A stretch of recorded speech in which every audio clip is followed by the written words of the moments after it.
Hi, I'm Steve Morse. On this video lesson, I'd like to talk about taking a scale sequence and breaking it up into phrases that you could actually use in a solo. The scale we're going to use is a combination of G Dorian mode and blues scale. Here's the notes.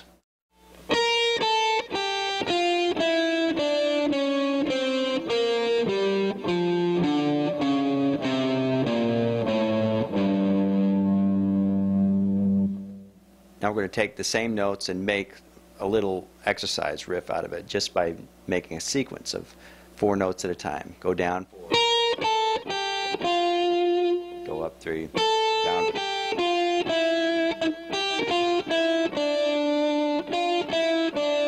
Once more from the beginning. This is just a pattern over and over.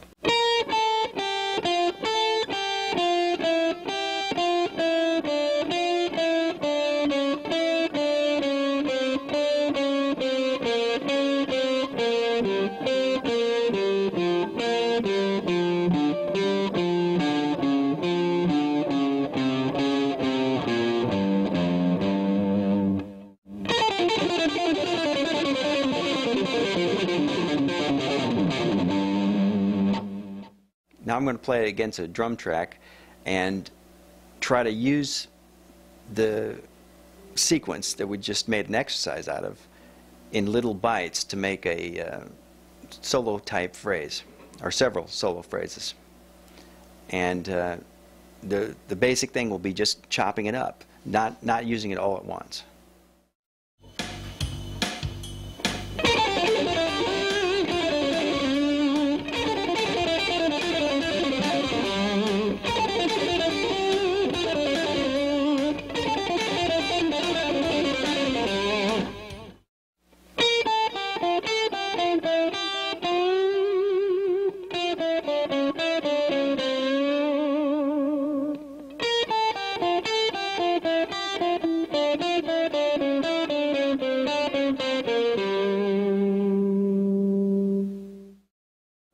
With the multitude of shredding licks available on tablature and in how-to books, I hear a lot of guitarists learning difficult runs and very long scale passages and practicing them endlessly, which is a great way to build up your technique.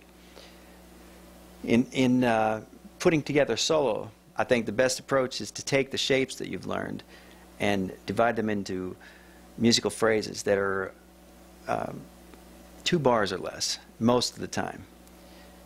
And that's a great starting point. I mean, your playing will progress throughout your whole career, but right now the best thing I can say to most guitarists to improve their playing and their soloing is to take a breath every 2 bars. The same way a vocalist would have to, same way a horn player would have to. And that way you're automatically going to get little phrases out of it. So what we've just done in this first example is res, res, longer. Still there's a little rest, so no matter where we go. And by making short, long, it gives a certain rhythm to it, just like in a poem or a limerick or anything like that. One thing that you could do if you've already learned a scale or pattern, one thing you can do to change it is to add a passing note or a chromatic note, basically a note that isn't in the scale or pattern, but that quickly resolves to a note that does fit the pattern. So in this example, all I'm going to do is add 1 note that's not in the scale, and that's the F sharp, and it's going to quickly go to the G. Instead. So.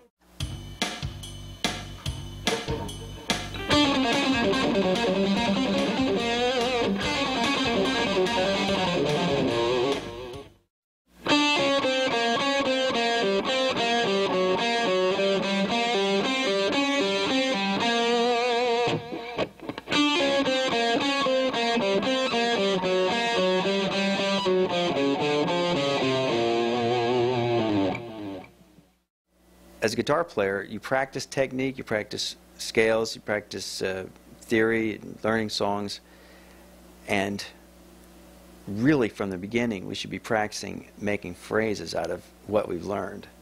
So this is something you can do anytime you learn a new riff or scale. Try playing it differently. Try taking it into bits. Try making different phrases out of it. Try playing it in octaves, harmonizing it in thirds, sixths.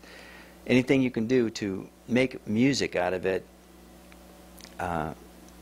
Your whole life, your challenge will be to make music out of what you hear in your mind, and to make music with the musical shapes that your fingers have learned. And the best way is to start taking these scale ideas and turning them into musical phrases.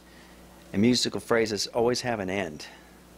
So practice, like I said, taking a breath and making little phrases out of every scale idea or every new position of playing something that you learn.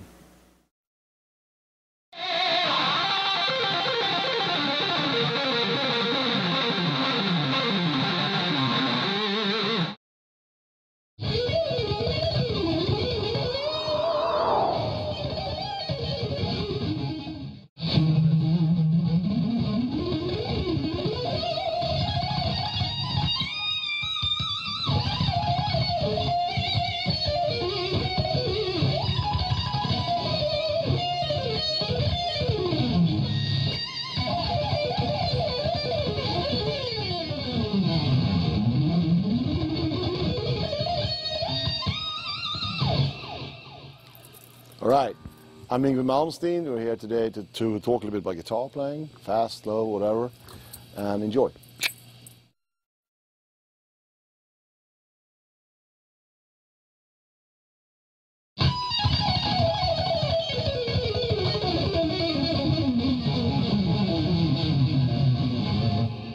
Like there's a...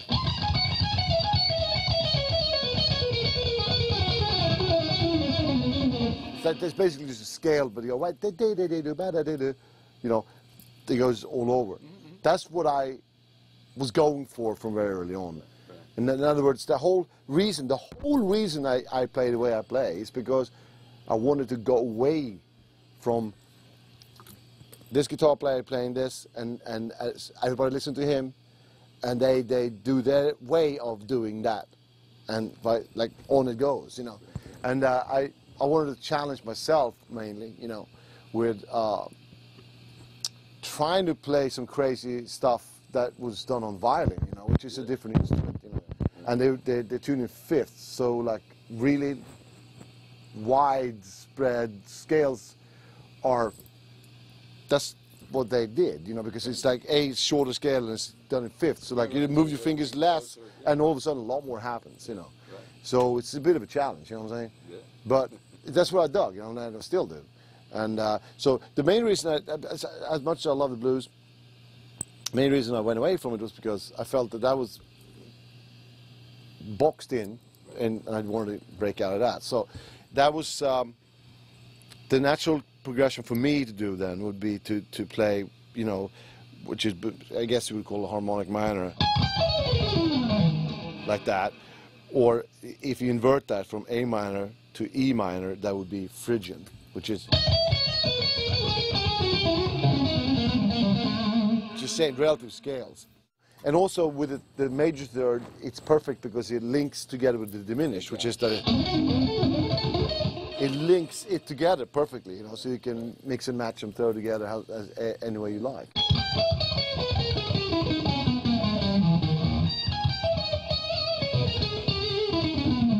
Okay, when you do it on all the strings, it might be a little more complicated, but if you learn it first just on one string,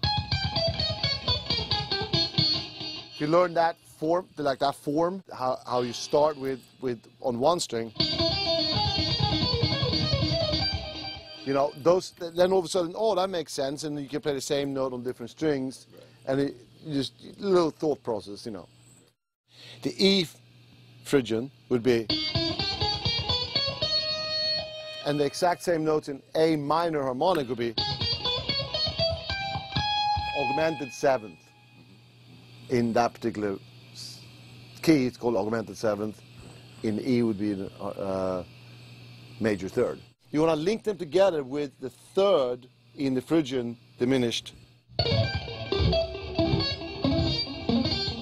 And all of a sudden you have all those three things perfectly together. And it's very much sort of the bread and butter of what I do, you know, for my own thing, you know. And then of course you can make these things into all sorts of different patterns. You know, for instance, you could skip the note in the scale and just do forms like that.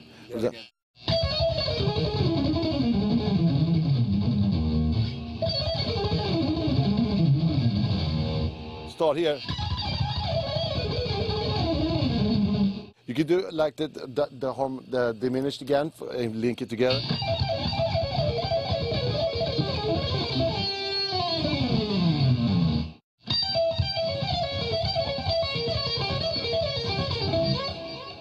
Okay, that's 2 strings. We could do a 3 string.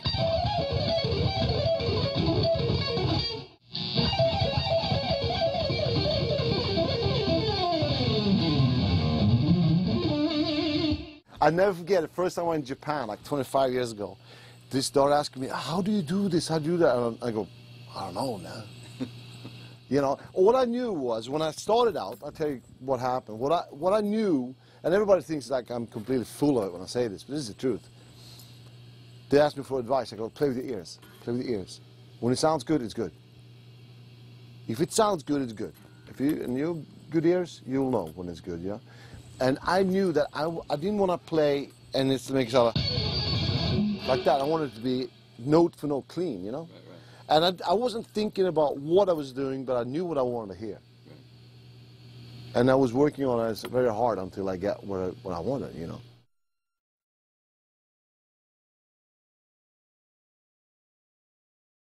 It's the same thing as like if you do like a lick like this, legato, which is legato is a great, we're talking about picking. Legato is a beautiful thing in this. My favorite legato player, of course, is Holdsworth, you know. It's amazing. But legato is a great thing because you have that tone, right? Or you can do with a pick and then you have a different tone. So all of a sudden you have the 2 choices, which is you can mix and the staccato legato like.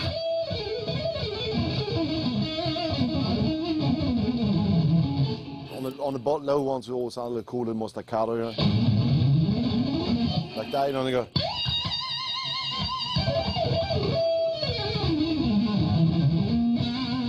You know, stuff like that. Sounds cool, you know. That's why I'm going for the whatever comes out sounding bitching. You know, that's what arpeggios like was dramatic, you know. Oh, drama, you know. Are you just doing straight alternate picking when you're on this? Not when I go to different strings. What do you do? I don't know. Actually, I haven't looked at that, but we can look at it.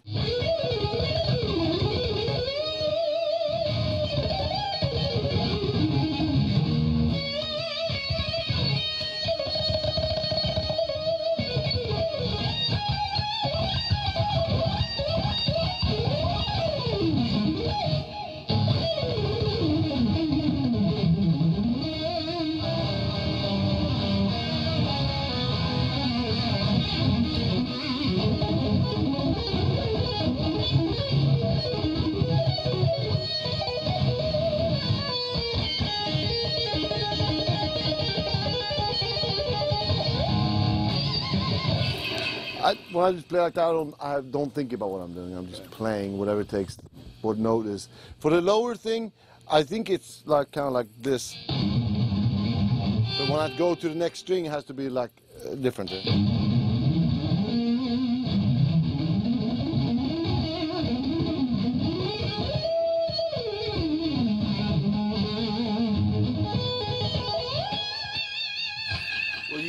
Thing where you look like you either pull a pick back or when you do move over to the other string. I know you just play. Yeah, it's funny because that reminds me of I used to have a bass player a long time ago. He used to look at my picking hands he's like, looks like you're knitting.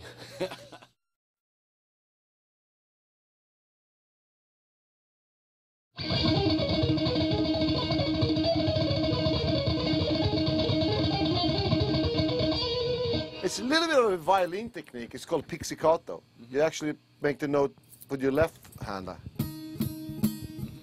like that. You know. That's without it. This is with it.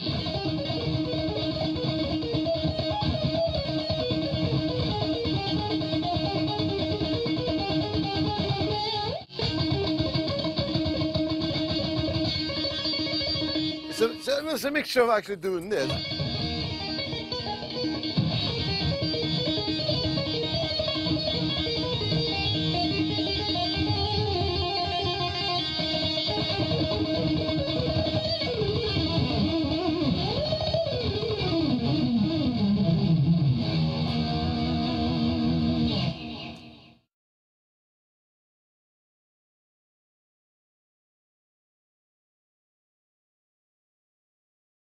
I think that, well, number one, I'm attracted to it. I resonate with it, you know, the blues sound and the rhythmic approach. And it seems like the opposite of playing in that style is sort of like being caged in a way, I mean, rhythmically.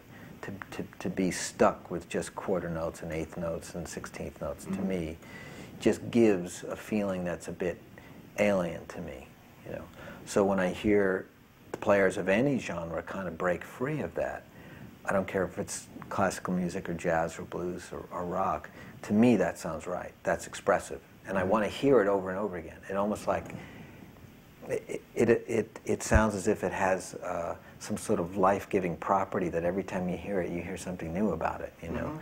And it must be because, you know, I think the player is really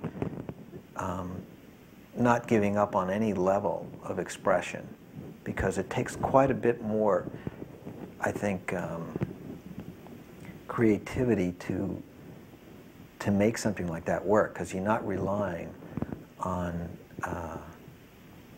this sort of quantized, you know, idea, you know, that you know you're going to do this thing and it's going to all fit, and therefore it will be right because it fits. You know what I mean? It's like when someone plays something and rhythmically all the notes fit in there, then it's correct, and it sort of gives this, I think it gives a kind of a false legitimacy to it, and then you wind up with a cookie cutter melody, solo, whatever. But it seems like all these really great solos and melody parts are the ones that are free of that. There's an observation that I always make, that the solo is either the real expression of the piece, it's very important for its melodic content, or maybe the role that it plays is to throw in something out of left field. Maybe it's the sound. Maybe that's all. It's just weird. It's supposed to come on really strong. Sometimes the solo really isn't very different at all from the melody. They're just one continuous piece. And you know, for those of us who started playing music in, you know, rock bands where we got 4 or 8 bars now and then, the arrangement of what a guitar solo did was very different. And when I started doing these instrumental records, I realized that none of that applied anymore. It just didn't work. The solos just didn't pop out, because you'd heard all this guitar right up into the solo. So what else is there to say, you know? And that's a very important part. So I think on the certainly not as a rule, but it seems like very often in the slower pieces that are more ballad-like, not just slow, but more ballad-like, that there's more of a need of continuity there between the melody and the solo, even in the sound of the guitar. And I started playing by, I remember just doing, you know, trying to play over stuff like this and seeing how slow I could get, and wanting to figure out how come other guys can go and make it sound really great, you know, because there's a million places to do that over a beat. But when is the right time to do it, you know? And then I thought about, well, you know, there's ways of playing it.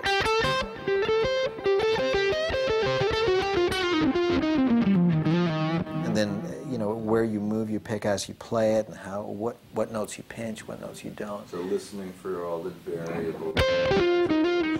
Yes. And the emotive quality that's going to yield somehow. And, you know, that's not only, so that's guided me towards a, you know, kind of picks and strings and guitars and amps, everything, because I'm looking for stuff that allows me to speak in that sort of language, you know.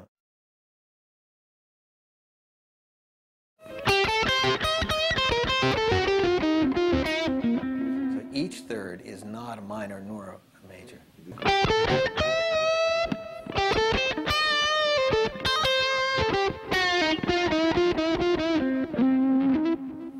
When you finally do hit that major third, it has such an impact. It's finally sort of finished your statement. You know? And it makes it even stranger.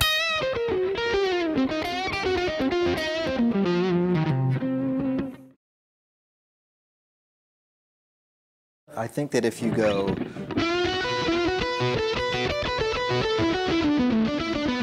that's just me picking without anything to it, you know, but on these phrases, yeah. But if it's,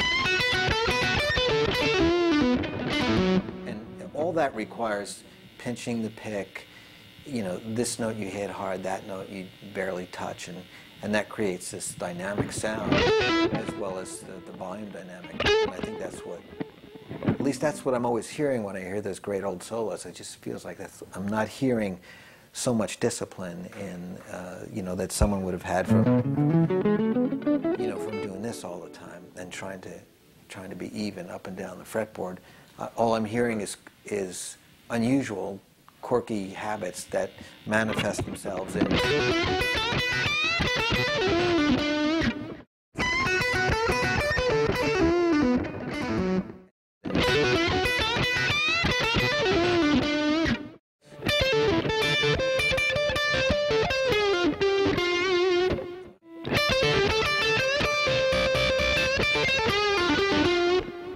And that's with a little bit of English all over. I'm picking, and see there's like a there, and then when there's that. I could have gone, that's with no pick stuff on it, then that's with me pinching a little bit. And then if I'm using the middle finger there to get that.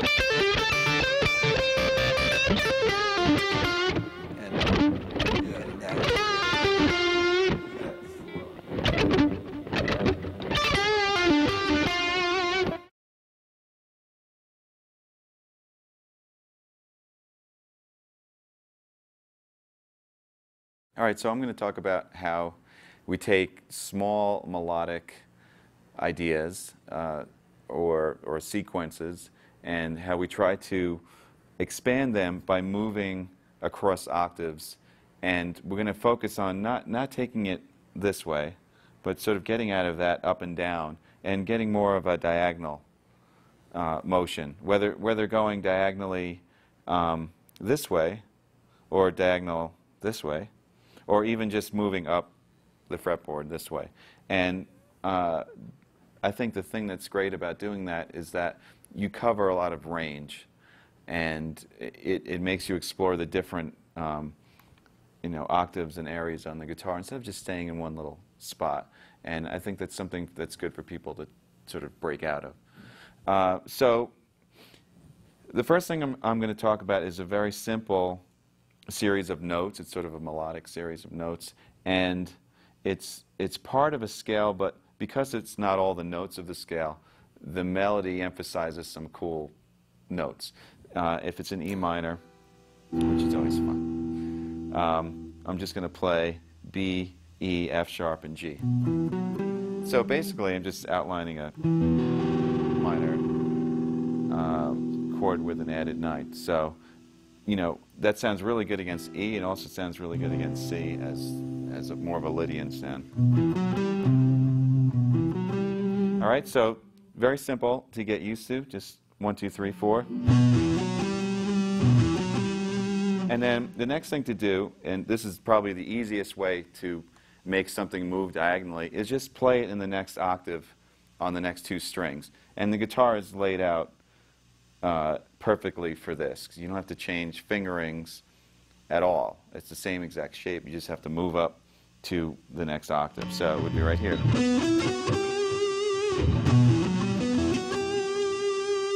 And then finally. And once again, that shape is the same in all 3 spots.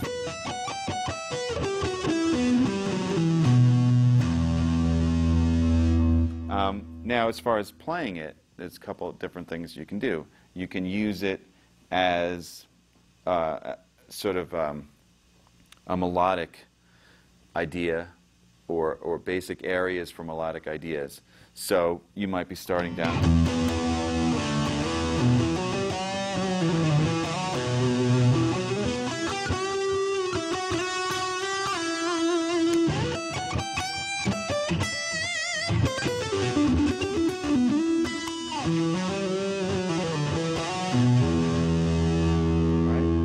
That's more of using it to play a melody and spanning the range of the guitar in 3 octaves. Another way you can use it is as a passage or as a run to link lower notes to higher notes. So something like that might be just actually playing it through all the octaves.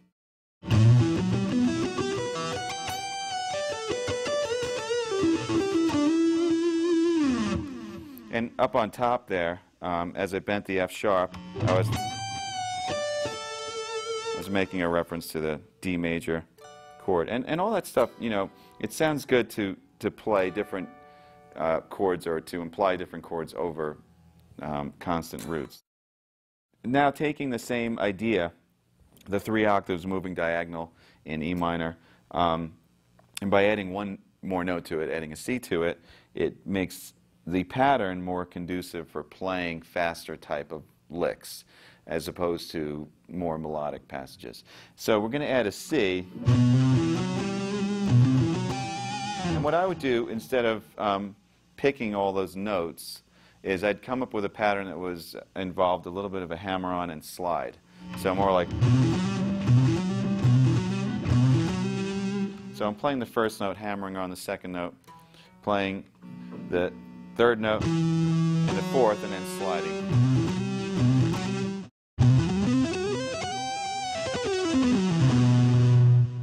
All right, so going back down, it's just the opposite slide.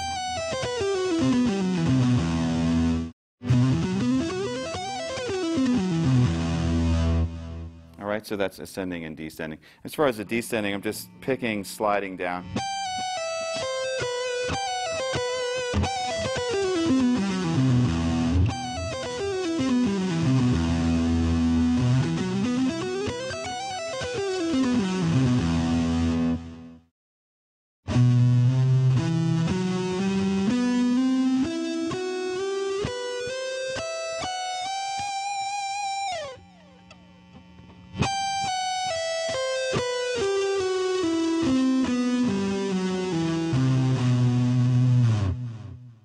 It's kind of get like an alternate thing, but with the hammer-on sort of taking the place of some of the picking. So I think you get this sort of skipping feeling.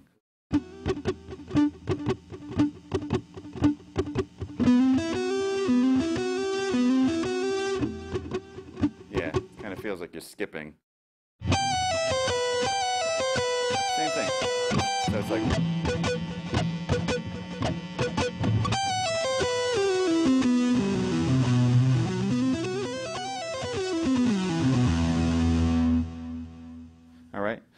Now also you could make sort of faster licks out of that if you just want to stay in one spot and sort of do a cyclic thing, which is always fun when you're really going for it and you want to do something that creates a lot of tension and builds. So that same pattern, I would just pick it like all alternate. Down, up, down, up, down.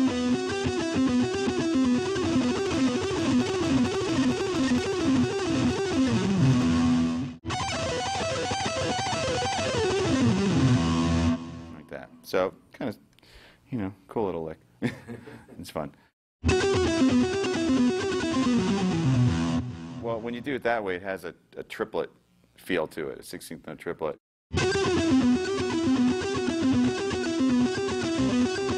And I might practice that by playing just the first part by itself. And then trying to get, maybe practice this part.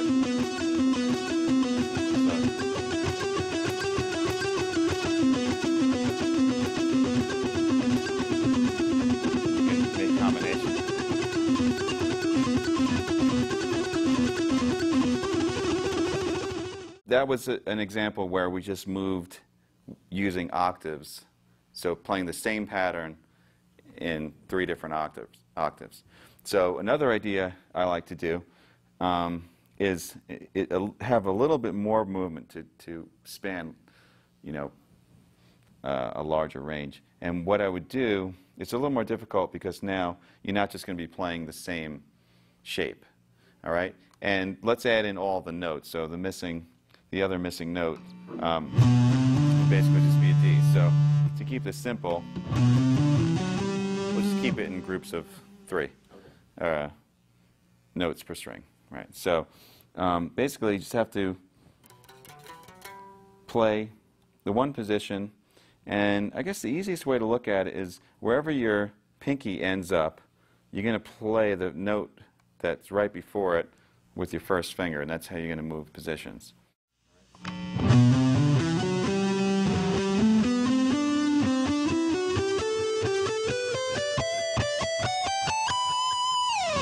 So we, you know, actually end up spanning from B to B up here. So what is that, 4 octaves? 1, 2, 3, 4. So it goes up higher. One more. So I'll play that a little bit slower once more.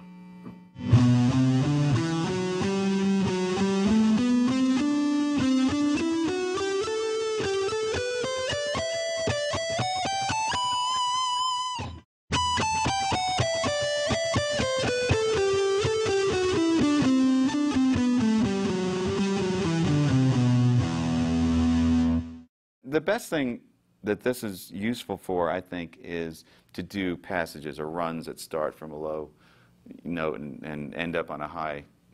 And there are so many different patterns and things you can do within that. You know, obviously, the most simple thing you can do is just take the 3 notes and create a triplet pattern.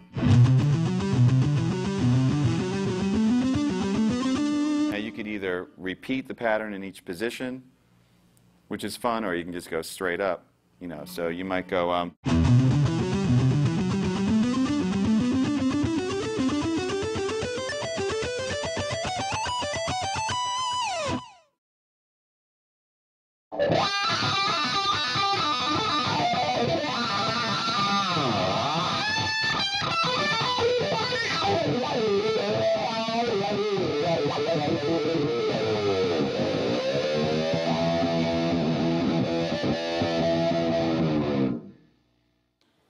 Hey, I'm Andy Aladord, and in today's lesson I'm going to be teaching you the essential things you need to know to be a guitar hero.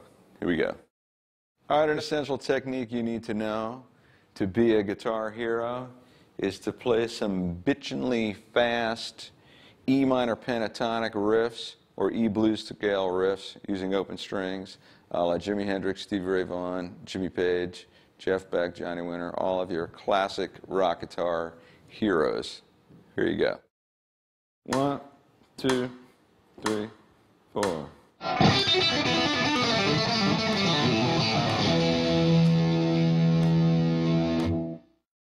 This is one of those riffs where I'm cramming in as many notes as I can, just about as fast as possible, but at the same time keeping a semblance of a real phrase that's happening. So it's sort of broken up between 30-second notes and then 30-second quintuplets, which is 5, 1, 2, 3, 4, 5, 1, 2, 3, 4, 5, 1, 2, 3, 4, 5, 1, 2, 3, 4, 5. You got 5 notes on a down beat, 5 notes on an upbeat. Da da da da da da da da da da da da da da da da. Between straight 30 seconds,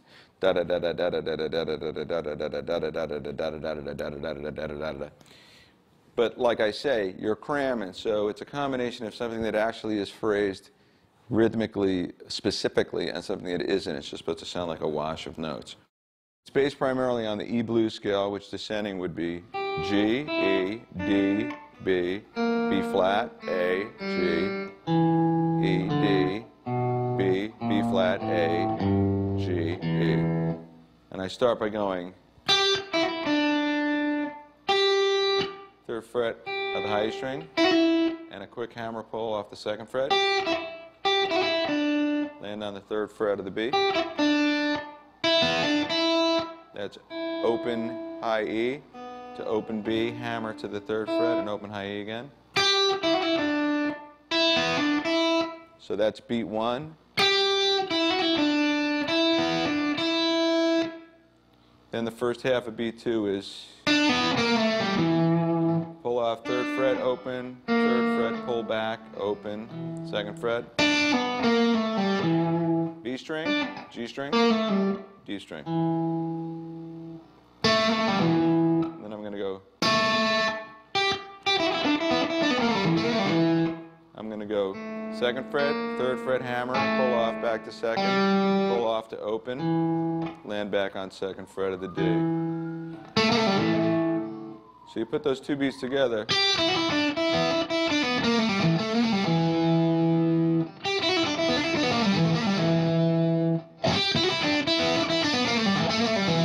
Or you could use a push, sliding up and down. 2nd, 3rd, 2nd, open. Whichever you like. Then I played.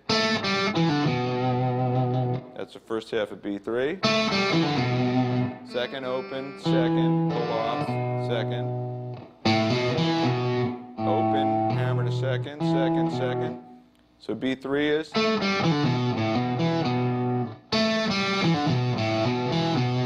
Put it all together.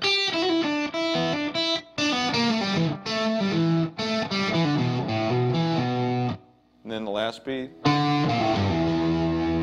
This is open D, 1st fret of the A, pull off to the open A, 3rd fret of the low E, pull off to the open E.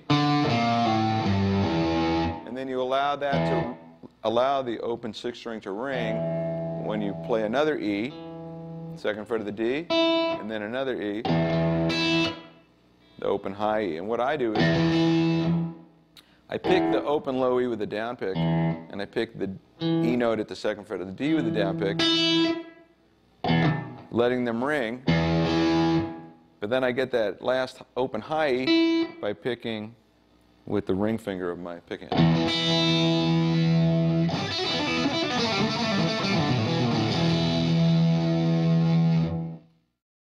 No real rock guitar hero would be worth his salt if he didn't know some essential minor pentatonic riffs for soloing. So I'm going to show you a handful of riffs right now. They're all going to be based on A minor pentatonic, played in 5th position. Here's the scale.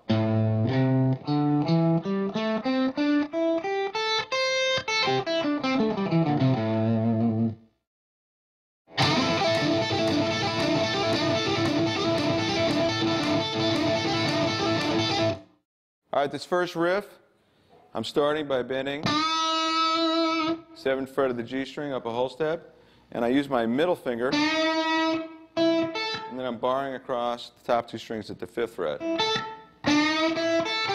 And then a pull off 8th fret to 5th fret on the B string.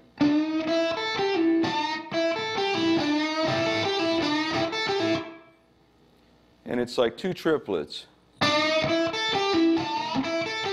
So the first note carries for the first 2 notes of a 16th note triplet. Ba ba ba ba ba ba ba ba ba ba.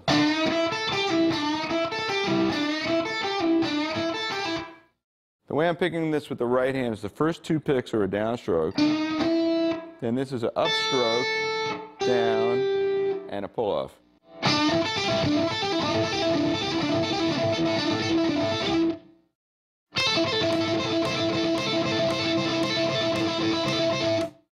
All right, this next riff, I'm just pulling off 8th fret to the 5th fret on the high E string, The index finger is still barred across the 5th fret on the top 2 strings, the B string and the high E string.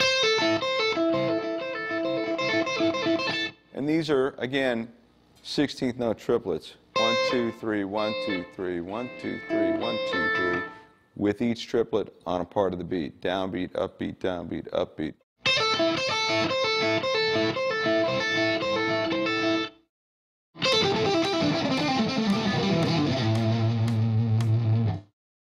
All right, now I'm expanding on the idea of using these 16th note triplets, and I'm going down the whole scale in groups of 3.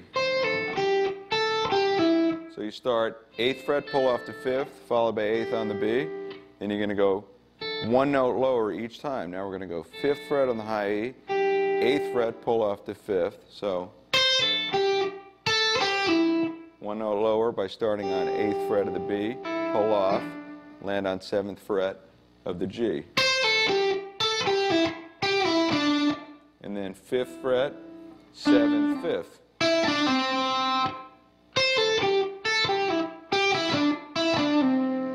Then continue that process going 1 note lower each time. So that's 7th fret, 5th, 7th, 5th, 7th, 5th, 7th, 5th, 7th, 5th, 7th, 5th, 7th, 5th, 8th, 5th, 8th, 5th.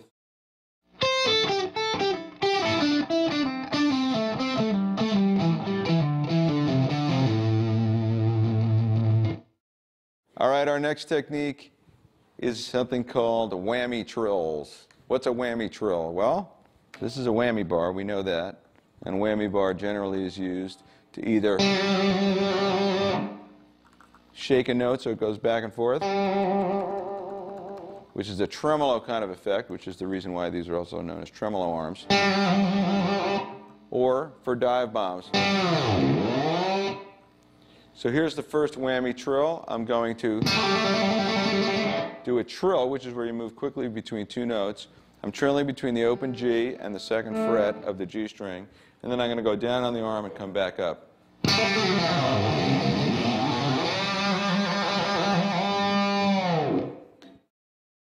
So I'm just trilling.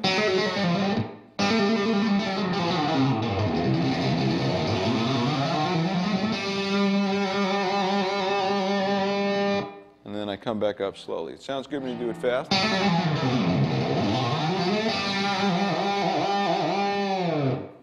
And you hear Jimi Hendrix do things like this on songs like Voodoo Child, Slight Return. You can also use fretted notes to do whammy trills. So in this one, I'm going to be hammering. This will be played in the key of A. And I'll be hammering between the 5th fret of the G string and the 7th fret. And I'm going to go up and down on the arm. And that riff would be like this.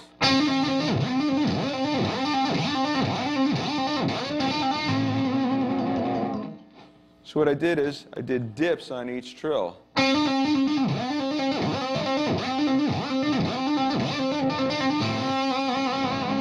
then you come off. Or you could do the same thing, go down.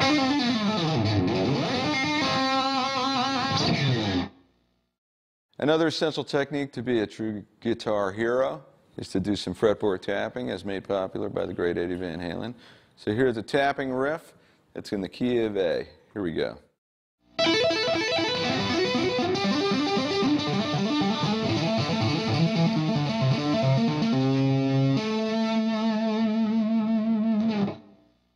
All right, in this tapping riff, it's just a symmetrical pattern, meaning I do the same thing across all the strings.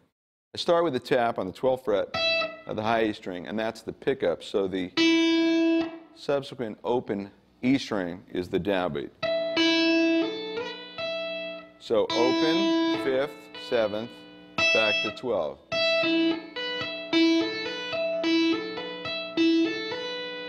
And then I start the next string by starting on the 12th fret of the B string, and that's falling in the same place, which would essentially be the last 16th note, 2.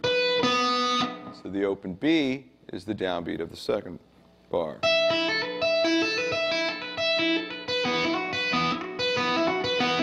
And it's the same technique, 12, open, 5, 7.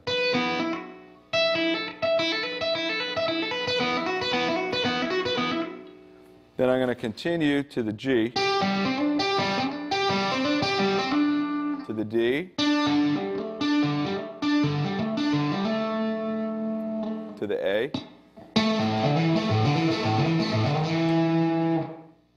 So it's the same thing on each string as you go across.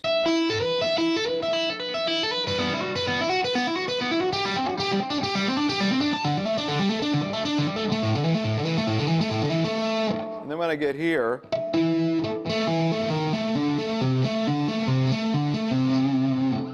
I'm going 12-7, 12-6, 12-5, 12-3, and then I'm going to go back and forth 5-3 against the 12. Bend that C up to C sharp because we're in the key of A, and that sounds like a major third. While this is being bent and vibratoed, I'm going to tap on the 11th fret, which is going to sound a high A because the 11th fret, which is normally A flat, is pulled up with the fret hand finger.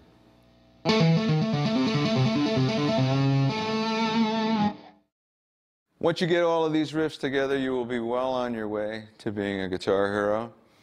It's a couple other things you should get.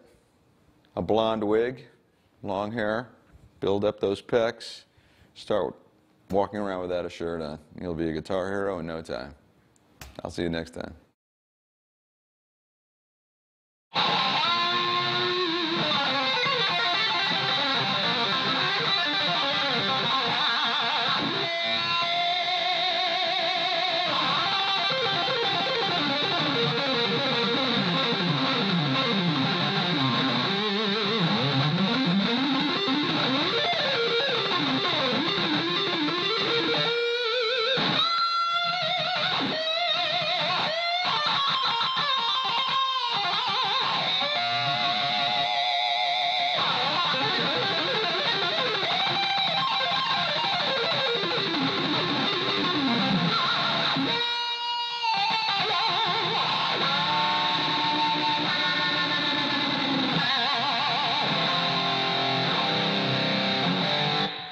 Yeah.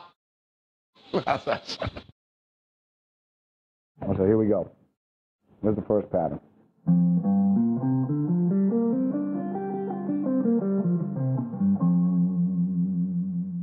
Depends on you what you want to do. You can use your pinky if you want.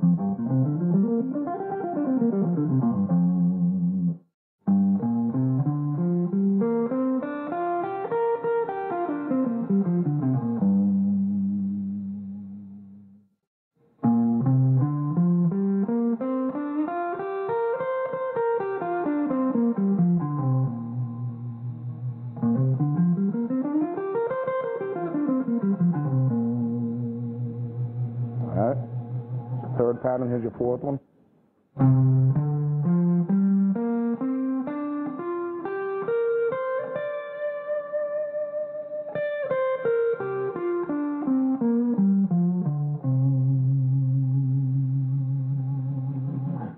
Here's your last pattern right here.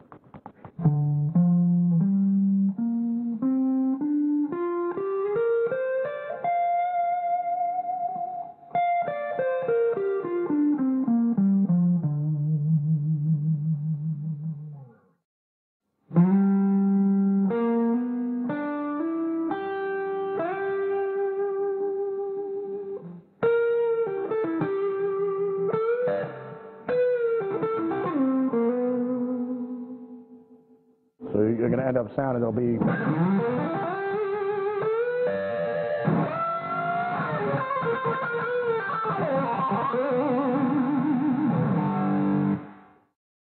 So here we go. This is a little exercise you can do right here.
Hey kids, this is Zach Wild. I'm Hootie and the Blowfish fame. Ozzy Osbourne, Blue Cheer, Black Label Society, and the Lawrence Welk Man. This scale here is, we're going to start in the A minor pentatonics, which is based also in C major. So we'll keep it simple. We'll start with A minor pentatonic. It goes something like this.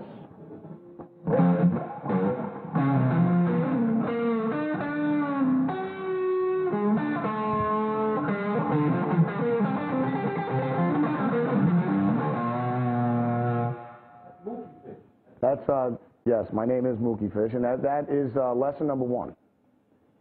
You practice it enough, you can get it as clean as that. Trust me on this. I've done it for several years now, actually several decades. That is pure clarity.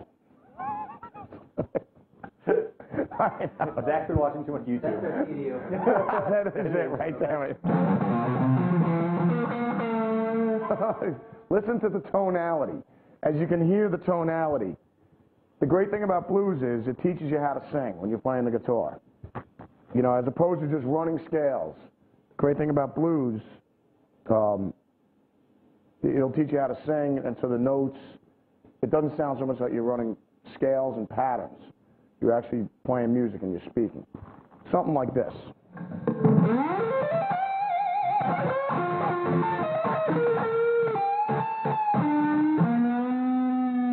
Very, very B.B. Kingish, very soulful, very beautiful. Keep practicing that one, kids. That's A minor as well. We're gonna put something on here.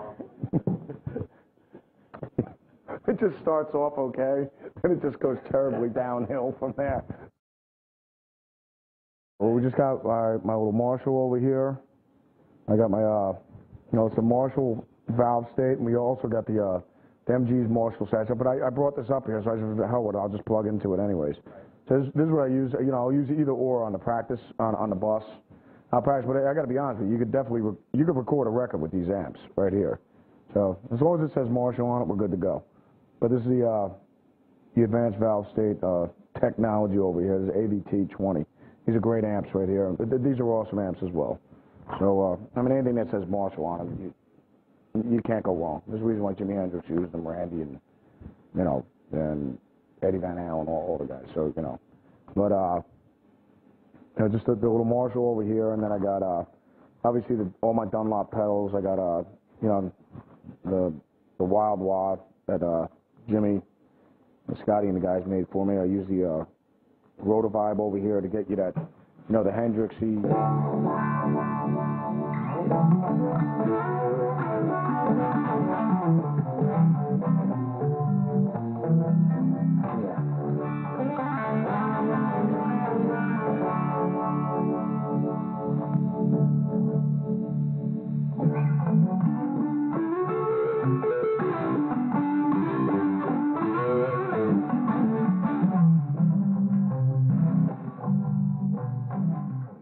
And then, obviously the Phase 90, the Eddie Van Halen pedal, so, just for certain solos or whatever, but...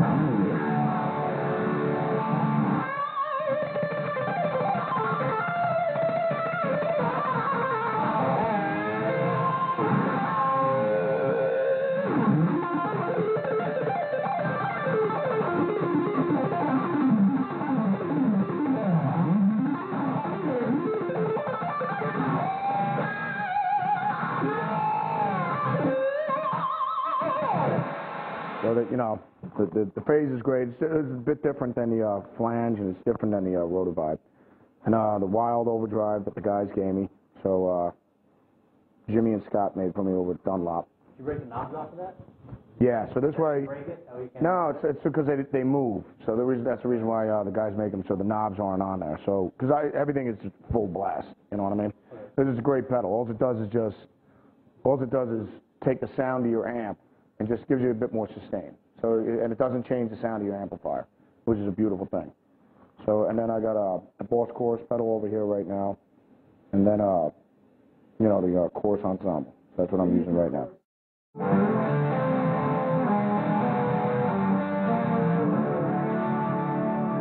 just just fattens things up a little bit, But when we're in the studio, usually though, if I'm gonna be doubling stuff.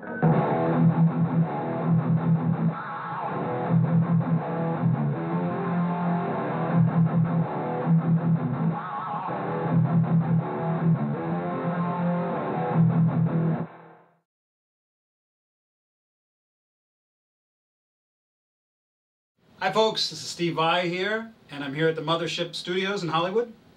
And I have a record out called Real Illusions, and there's a track off that record called Freak Show Excess that I'm going to tell you a little bit about. Freak Show Excess because it's kind of over the top. But this song basically is a reflection of my enjoyment of Bulgarian wedding music. That's right. Because if you listen to Bulgarian wedding music, you'll find that these guys are completely out of their mind, the guys that play. And the one band that I'm referring to is a band called Ivo Popasov and his Bulgarian wedding band. And their whole frame of mind when it comes to things like creating melodies and playing on their instruments and using time signatures and phrasing is completely alien. I mean, they're very comfortable in very odd time signatures, although they don't feel it as such. And they're very comfortable playing in different modes that basically have no reflection to Western music at all. And their phrasing and the way that they hit their notes is very different. So in order to find inspiration to apply to the guitar, I studied some of this music and came up with some cool techniques. And I'm going to play a little bit of the song. It's like a 7-minute fiasco. And just show you some of the things that I came up with for the track that I thought were interesting and a little unique to the style of music that I do. Okay, so I've got my Pro Tools session open here with about 4 million tracks on this song. Okay, so I created this little loop over the intro.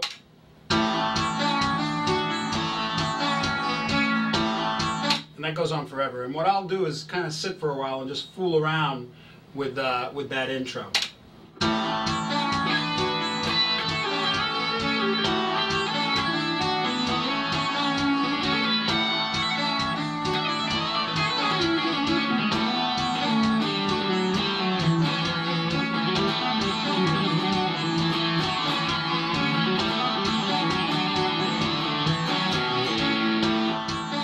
For a while like that, you can discover some things.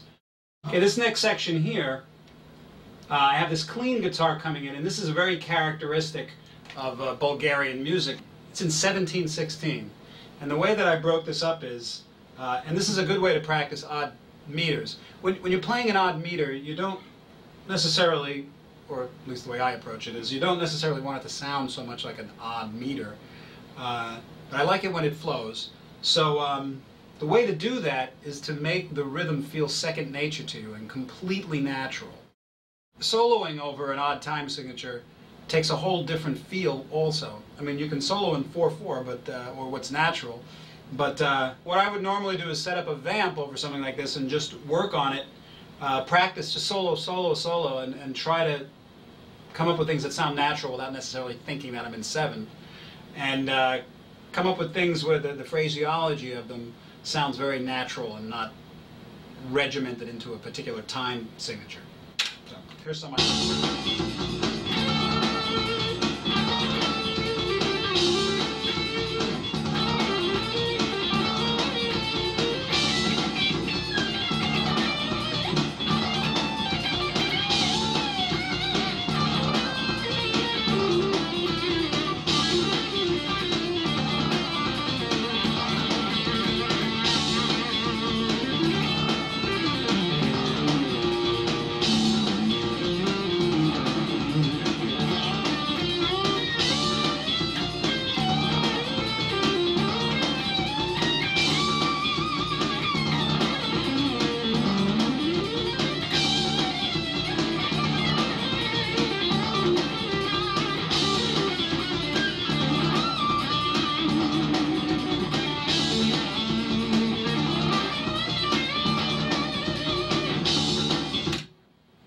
Okay, so I'll sit for a while until I come up with some interesting things or an idea, and then I'll work on it.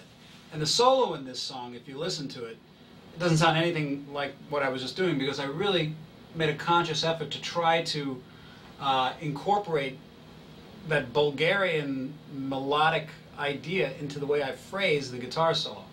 So if you listen to the actual solo that's on the record, you'll hear a lot of those little idiosyncrasies, you know, those grace notes,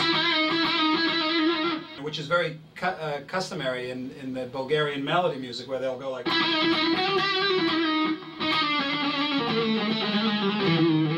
stuff like that. But you got to work on that and start out slow.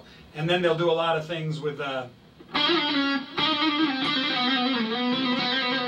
know, these melodies with all these quick glissandos.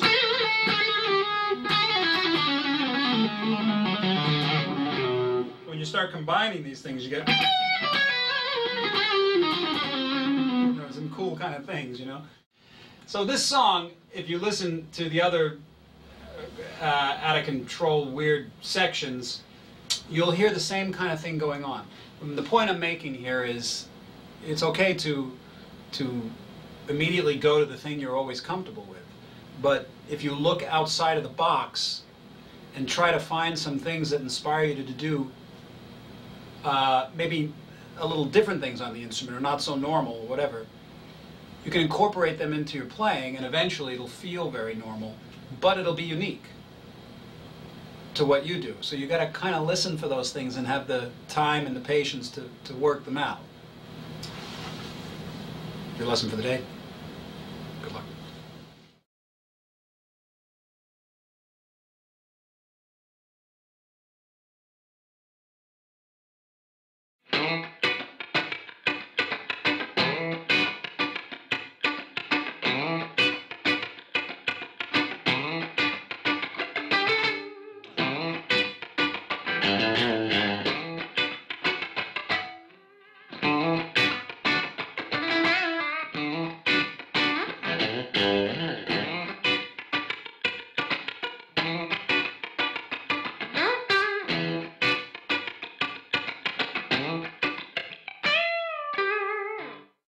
That's like just barely pressing down on the strings, you know, to get the real percussive, funky sound. That was the original idea with the James Brown stuff, I guess, was to make the guitar more like a percussion instrument rather than like a guitar.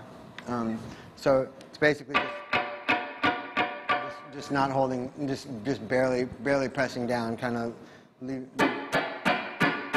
making it so it just makes more of a percussive noise, so you just don't press down all the way. For me, that kind of playing has everything to do with just making sure that your right hand can just be really precise with stuff like that and just be really deep in the groove.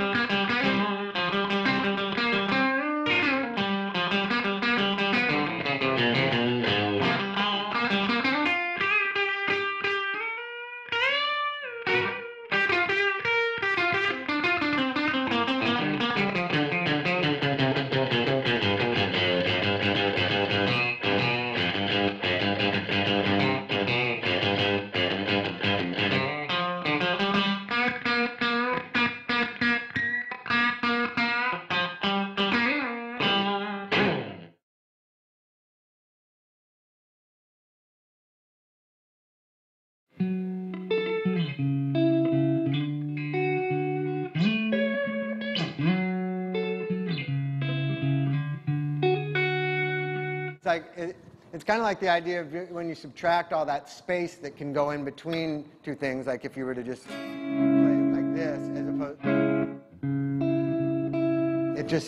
it just creates this dimension to it, because then you've got a high thing and a low thing, and it's basically like two things rather than just playing a chord, which makes it just like one thing. So it was a good way to play acoustic guitar and to be able to kind of improvise with myself, because I could kind of send my head in two directions at once, you know. Like an example of like improvising with that kind of thing, what you can get into, like,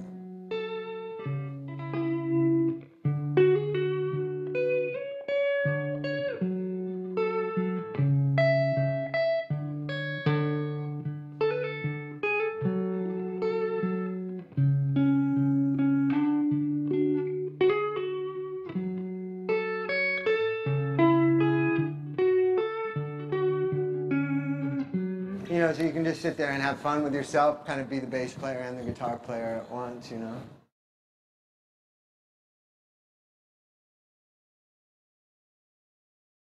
Well, you know, you can't forget that it's all about playing music. It's not about what you can show people that you can do with a piece of wood in your hands that has strings on it. Like, the idea is to make sounds that are good, and in music, that's really so much about the relationships between the different things. So, like, for me, like, if I'm sitting at home studying a particular guitar solo, it's not enough for me to just learn the solo. I have to make sure I understand the relationship between the notes that the lead player is playing and the chords that are being played behind it, or the bass line that's being played behind it. And I think that the fact that I take that approach to it comes out a lot in my soloing, because I'm often really absorbed in what the bass and the drums are doing, and I'm really thinking about trying to create dimension and relationship to that. You know, I'm not thinking in terms of just, oh good, they're giving me a blank canvas, now I can go crazy over it. Like, it's more like constant interaction with the other people playing, and you know, it's and I guess on this album, like, it was really important to me to do a lot of speeding up and slowing down. And a lot of people play sort of straight up and down, and there's like an invisible, like, if a song's tempo is like this, there's like a 16th note grid that's invisible that, and usually, like, in general, people play with a strict adherence to that, even if they're people who don't know anything about music. Sometimes, especially if they're people who don't know anything about the technical side of music, they stick to that thing like they're in jail, you know. They don't go outside of it. They don't play slower than that. They don't play faster than that. They don't speed up and slow down. They play a series of notes, all of which more or less fall into that, onto one of those 16th notes. They could be playing slow, but it's dun dun dun dun dun dun dun dun dun dun dun dun dun, you know. So yeah, so the idea for me, like, with a lot of the playing that I did on this album, was to really go outside of that, and to not pay any attention to that at all. And even when I am playing things that are on time, as far as being 16th notes, I'll try to lay back on them or try to push forward on them. And if I'm doubling a guitar, I don't try to double it exactly. I like to have, like on that thing on Danny California, where it's going. If you listen, the one on the right is playing, I think it's, one of them's playing right on time, and the other one is playing a laid-back version of it, and they create a cool stereo effect like that. I just didn't want to be straight in any way, so for me, like my playing, Chad and Flea did a lot of, like, experimentation with me in the studio, just sort of playing in a style where the guitar is more talking over the music, and it's finding a groove it's finding its own groove in the music, other than what the bass and the drums are laying down, you know.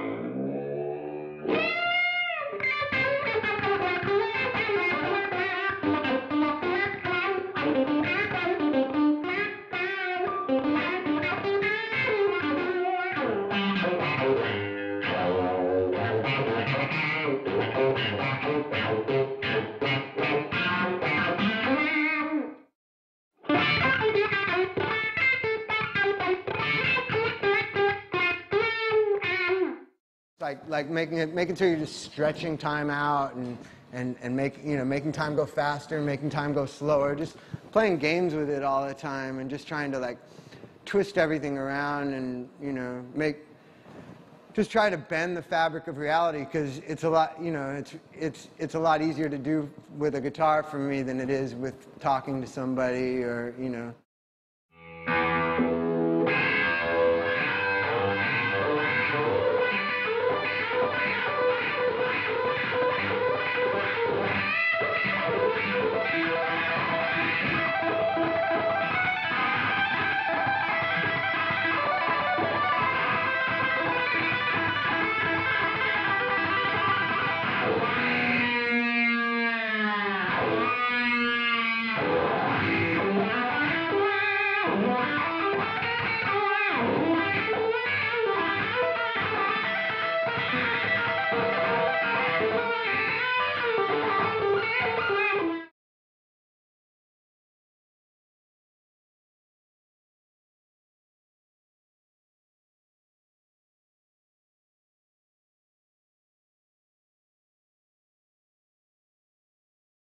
I'm going to demonstrate what I see as some of the differences between kind of more old school metal and the more modern techniques used. So I've just invented this hungover, we'll call it the hangover riff, because I just came up with it 5 minutes ago and I'm still kind of spinning from last night. And so this would be an example of what I would consider like a more of a late 80s Bay Area thrash kind of take on the riff.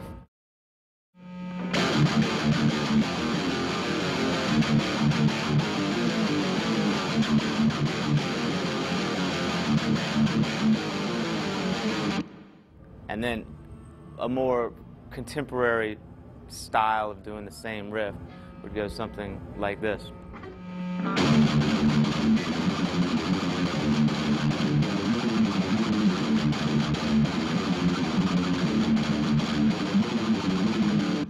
As you can see, they're the same pattern, the same note choices, but just with a different kind of cadence with the right hand and employing a little bit more triplets and faster picking. It gives it more of a deathy, kind of more contemporary feel. Part of the thing that I do with my style a lot of times is that I'll slide into a chord like.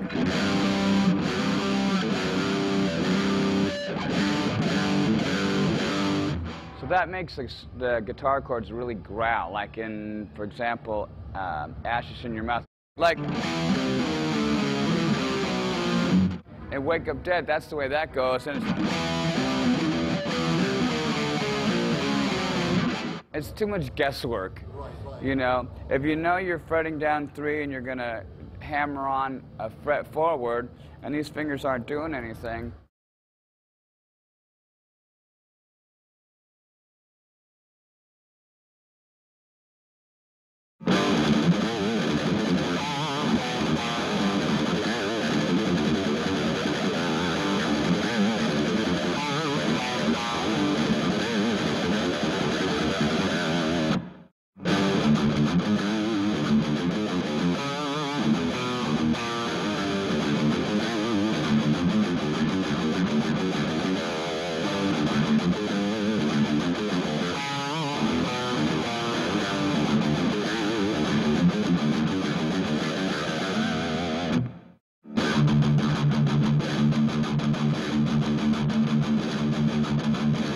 Rather than changing it up, you know, just doing.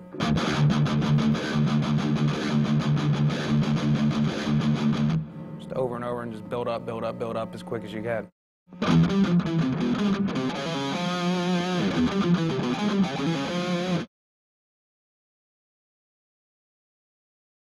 This is a good rhythm exercise because it gets all your fingers working and also gets a gallop pick going, so it's like.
Of course, there's so many variations off that too. You know, you can.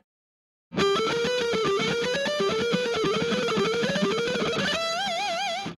can do like a little bit of string skipping stuff too.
And then the same thing goes with these 5-string ones. You just start them off real slow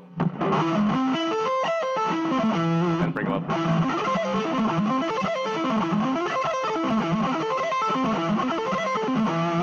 So it's all a matter of starting really slow and working your way up.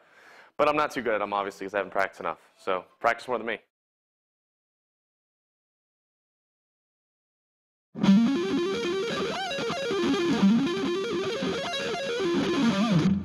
Sort of, and slow it is.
Oh, that, yeah. Well, that's basically...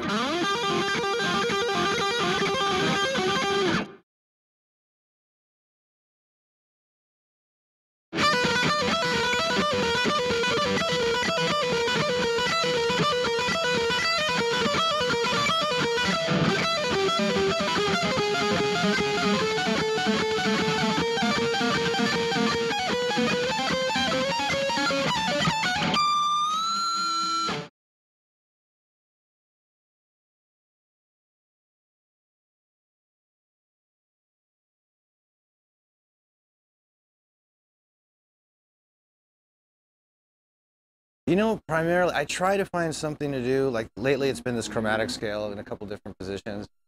I don't know. Trying to find, like, a scale to actually practice gets really redundant. It's a discipline thing. It's better if I start, like, with a lick or something that I've been trying to work on or something like that. There's a lick that I've been doing in Do It For The Kids at the End, which I was practicing the other day, which is, I don't know what they call this, but it's sort of that sort of Indian kind of thing.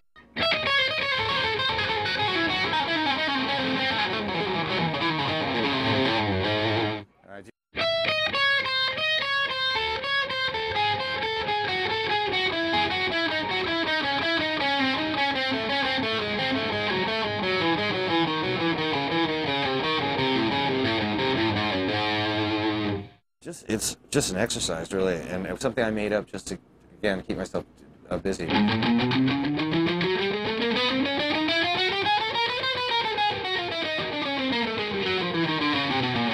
I noticed I couldn't do that a couple days ago.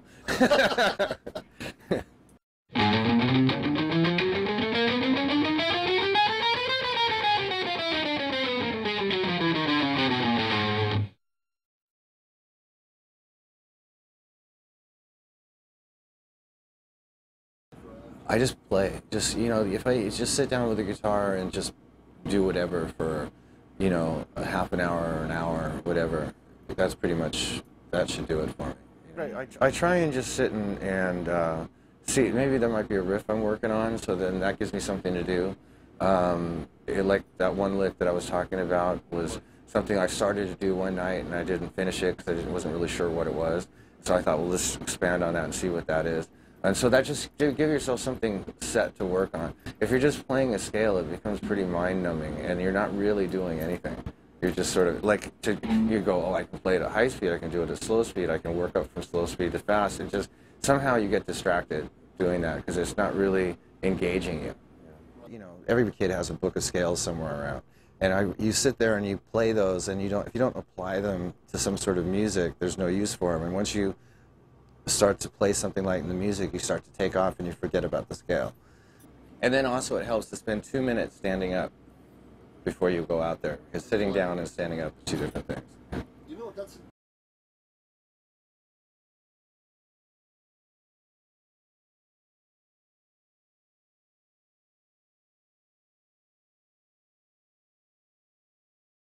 I notice you use your pinky a lot. Is that something you've worked on? No, it's just that's natural. I try actually not to use it sometimes because different fingers have different ways of expressing themselves. So like sometimes, you know, like if I'm doing this lick, right? But if you use this finger, your middle finger,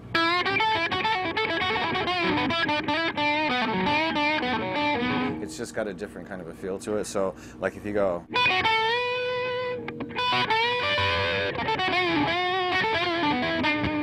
that's one thing that sometimes, depending on what lick I'm doing, I'll switch my fingers around. But the pinky is just really natural for any kind of a stretch.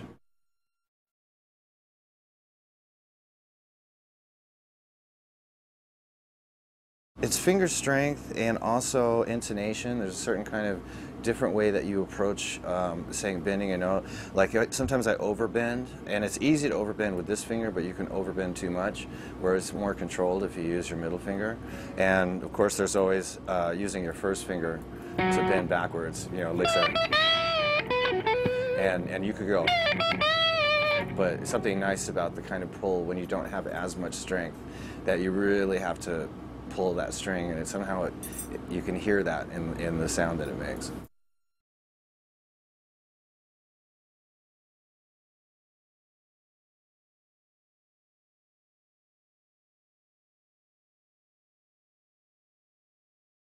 Every kid has a book of scales somewhere around, and you sit there and you play those, and if you don't apply them to some sort of music, there's no use for them. And once you start to play something like the music, you start to take off and you forget about the scale. I know a lot of guitar players that are amazing with scales. I know I always talk about Steve. He's like my sort of technical guitar mentor. He always is telling me all these different things that you can do, but I usually find a hard time applying them. You know, it's a lot of just weird tricks that you can do, you know, starting on different notes, putting a different scale and different key, this and that and the other. And I can't play with feel or any kind of emotion and be able to sort of mix those two. So I just sort of make it up as I go along. But the main thing that I do go for is obviously the rock sound. So that really is the simplest scale, and then just putting different notes in that. I stick with as many different rock positions as I can get, and what changes them is, like, okay, say we're playing in C, right? And we're playing, you know, 1-4-5 progression. Then you've got two different sort of very standard scales for it, and they have that scale all the way up the neck, right? And then the other one is the sort of, which is sort of an A really, but anyway, and those are two, and then you just start breaking up like, so you bring what's that, a third into it? No, not a third, a seventh into it. So there's that, and then there's these passing tones. So here's the major scale, or however you want to. You know what I mean, right? Yep. And then so in that position, you can go.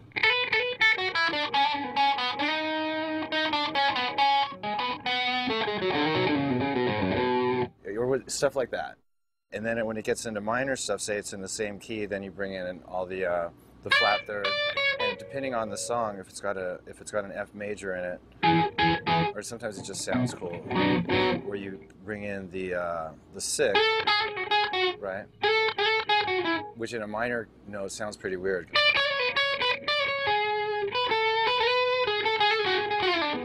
But if you're doing a really sort of real minor stuff, then you have the flat six.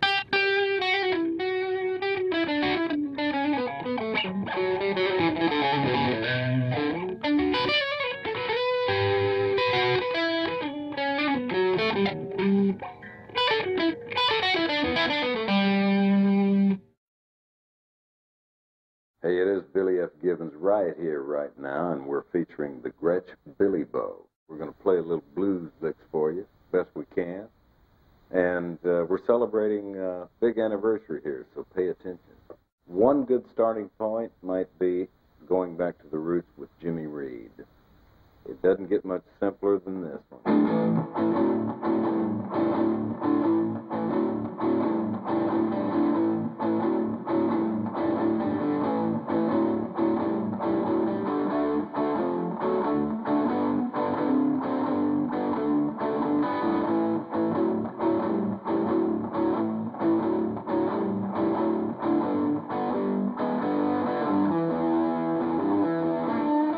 Jimmy Reed, of course, was accompanied by Eddie Taylor, who accompanied that particular riff with, and you can combine the two.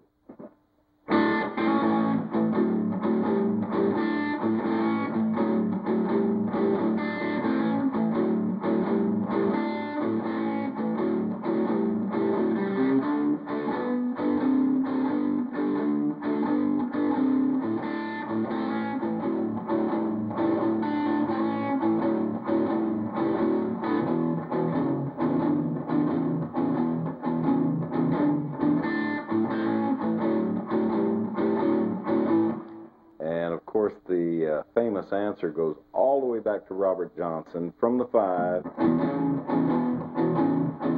back to the 1,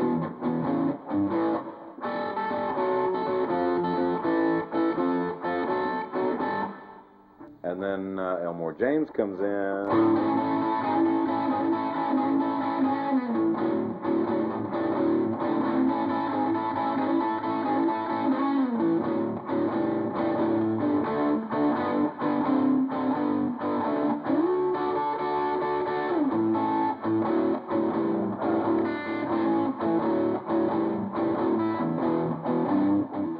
So here it is.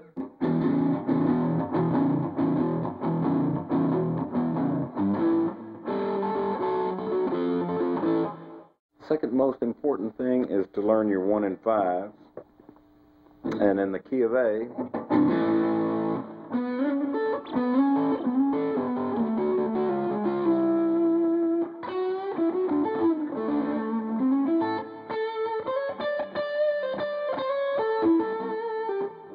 Descending.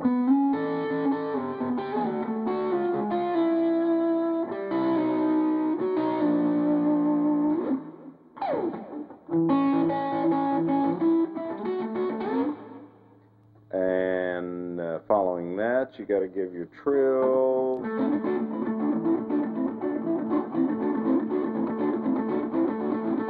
Gets a little quick there on that side.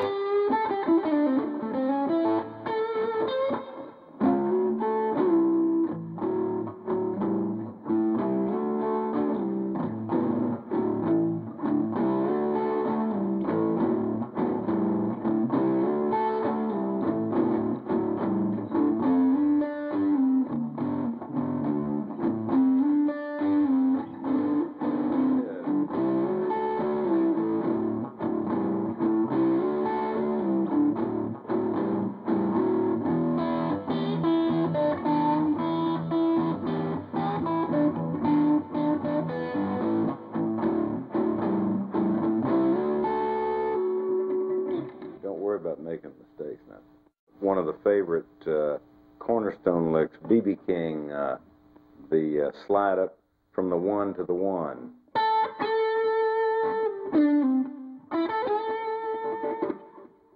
All-time favorite. You got the 1, followed by the 1.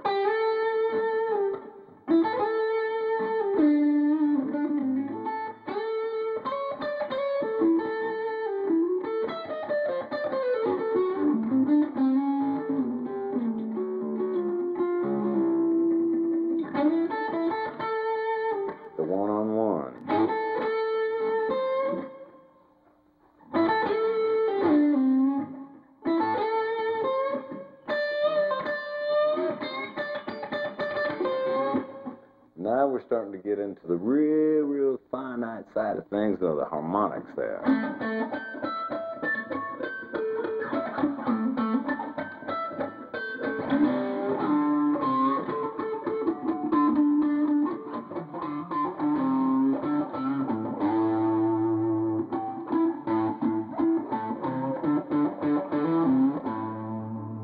Don't necessarily have to use the pick. You can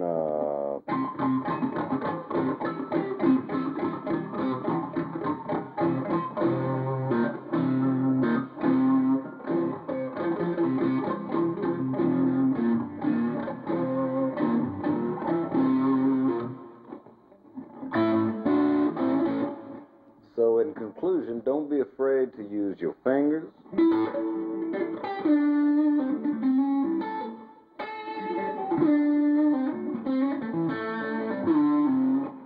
Don't be afraid to use that pick.